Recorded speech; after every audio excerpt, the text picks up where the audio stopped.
Hi, I'm Thibaut. I work in climate finance, helping nature-based projects get money. A few weeks ago, I traveled across Southeast Asia to see how it all works on the ground, meeting project developers, communities, and interviewing around 10 people on different climate finance mechanisms to fund their projects. Let's jump in this episode. Where do nature projects get their first dollar?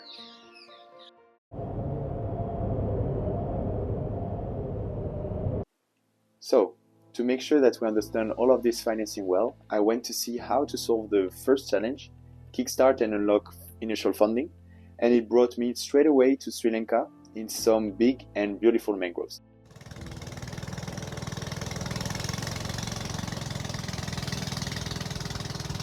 We're gonna focus on the first type of financing, grants, that is usually used for first plots and first samples so that they can be used as example and gather some data so that afterwards you can use those examples to attract new funding streams and new funding revenues.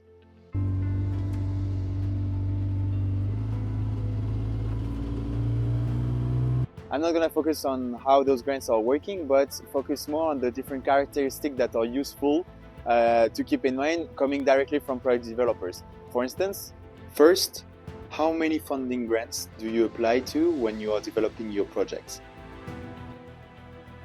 So we apply to, on average, about 4 to 5 grants every year. These range from small kind of research grants to larger grants that look integrate research into wider management of ecosystems, marine protected areas, and supporting sustainable life. You can find many of those grants on platforms like Restor, but there are lots of others, of course. And from there, you can track the ones relevant to your field and decide whether you want to apply alone or as part of a consortium, depending on the time, effort, and strategy that you're willing to invest. For instance, I met a project developer in Sri Lanka that was getting 1.3 million USD of grants, with 40 to 45% that was going for the staff and the rest was going for livelihoods and the different community development programs. But how long does it take to apply for a grant actually? The time and effort really also depends on the grant. The smaller research grants usually definitely maximum 1 month to put together, sometimes even a couple of weeks. Some of these are fairly small grants. The larger grants, we often tend to work with partners because they involve aspects of work like sustainable livelihoods, which are outside of our core technical expertise. So these usually take a little bit more time to bring parties together. These proposals also are quite large, so these can take up to 2 to 3 months. Another challenge is eligibility.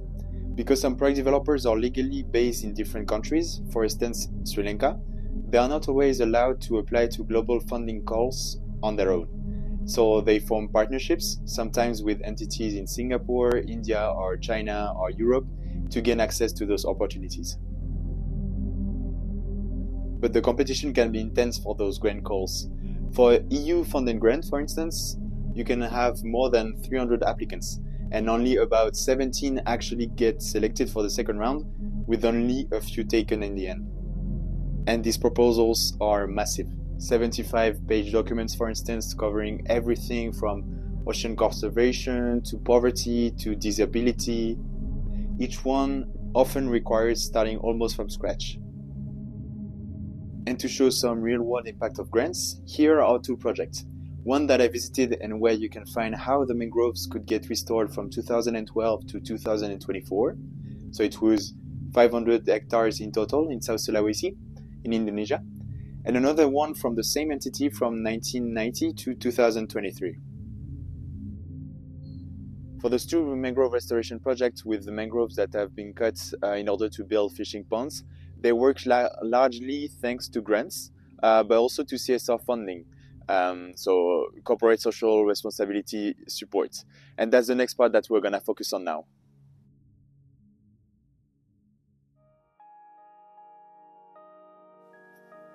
Corporate CSR funding often reflects a mix of different motivations. Internal brand value, public image, internal sustainability goals, employee engagement, or just the vision of the leadership. So depending on the company, the level of support can range from small donation to sustainable, substantial multi-year commitments. And this project developer I met, do they also have other type of funding on top of grants? We also have some CSR funding from Sri Lankan companies. This is a relatively smaller component of our funding, but it does play an important role. The real challenge here is not just funding. It's helping companies understand why biodiversity matters for countries and how they can integrate into their policies. And how do they encourage companies to allocate budgets specifically for nature-related CSR initiatives? So basically what we do is to make private sector interested in why biodiversity is so important for a country like Sri Lanka, and also to integrate that into their programs and strategies. It's merely not corporate social responsibility or philanthropy, but our main aim is to integrate biodiversity into corporate strategies and policies. It has to be, but there can be some misconception about CSR funding. The way it's done, how the money is sent when it's in another country, for instance. Because in a project I went to, the largest amount of money came from the CSR budget of a large company. It looked perfect at first. The project itself was beautiful when I went, with ecotourism, local communities really involved, but I learned later that part of the money ended up directly in the village chief's pocket.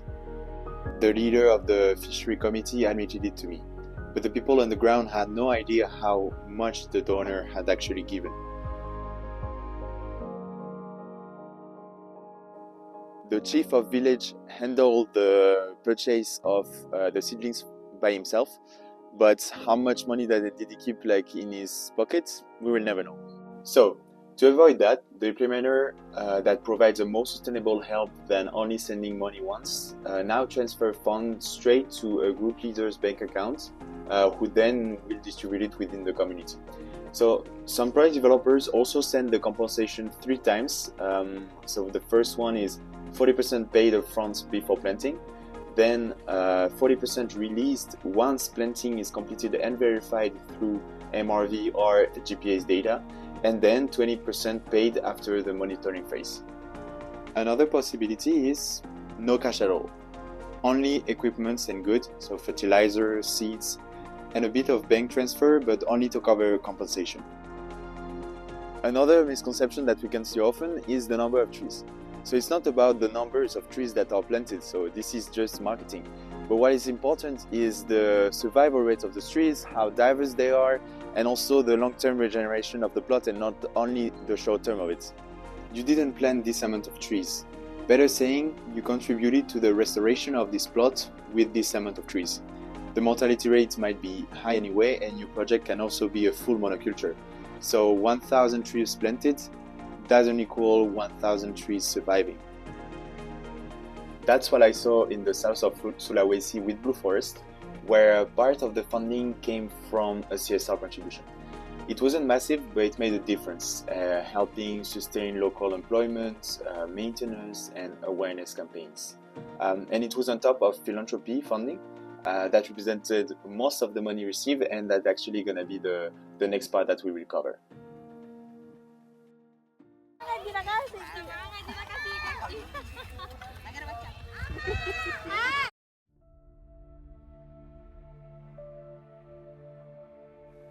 Philanthropy plays a key role when markets are not ready yet.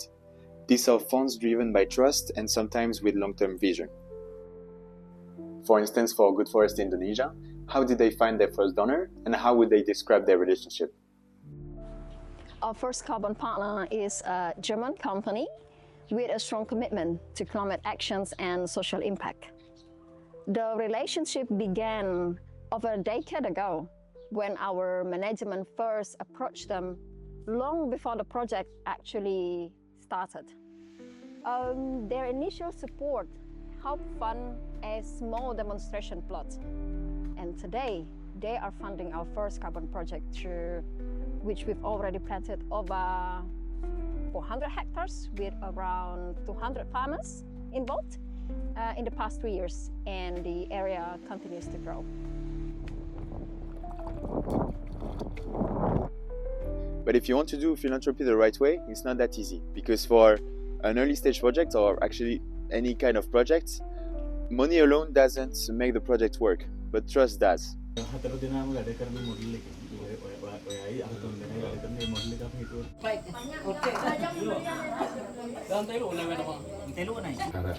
Lähteekö tukaran näitä saa piara kayaking ada pergi trail mapping karena apa research. And you need contracts. If the product developer isn't there for the long term, it becomes too risky for everyone. Here's an example of the clause used, for instance. That's why philanthropic money, when done well, can play a double role. It funds the early actions, and it helps build the relationships that make the project last.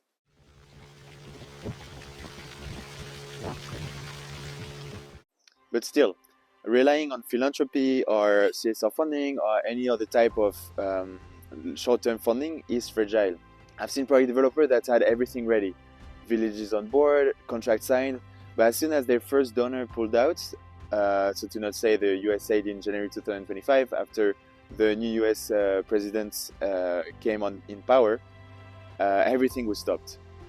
Months later, they were still waiting for new money support and people were not paid. That's a reality for many projects depending only on donations.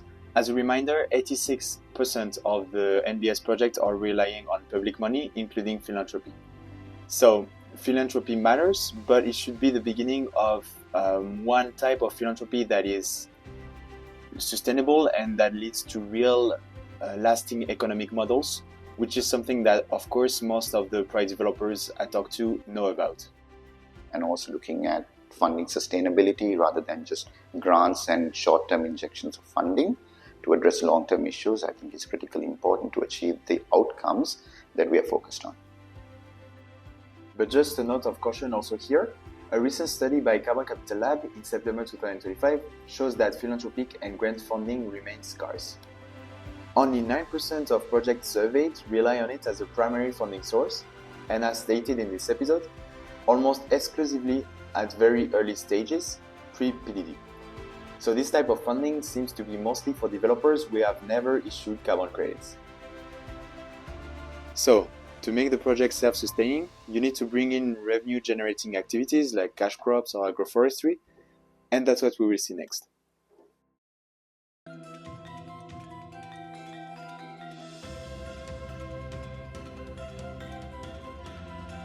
Agroforestry brings both income and resilience.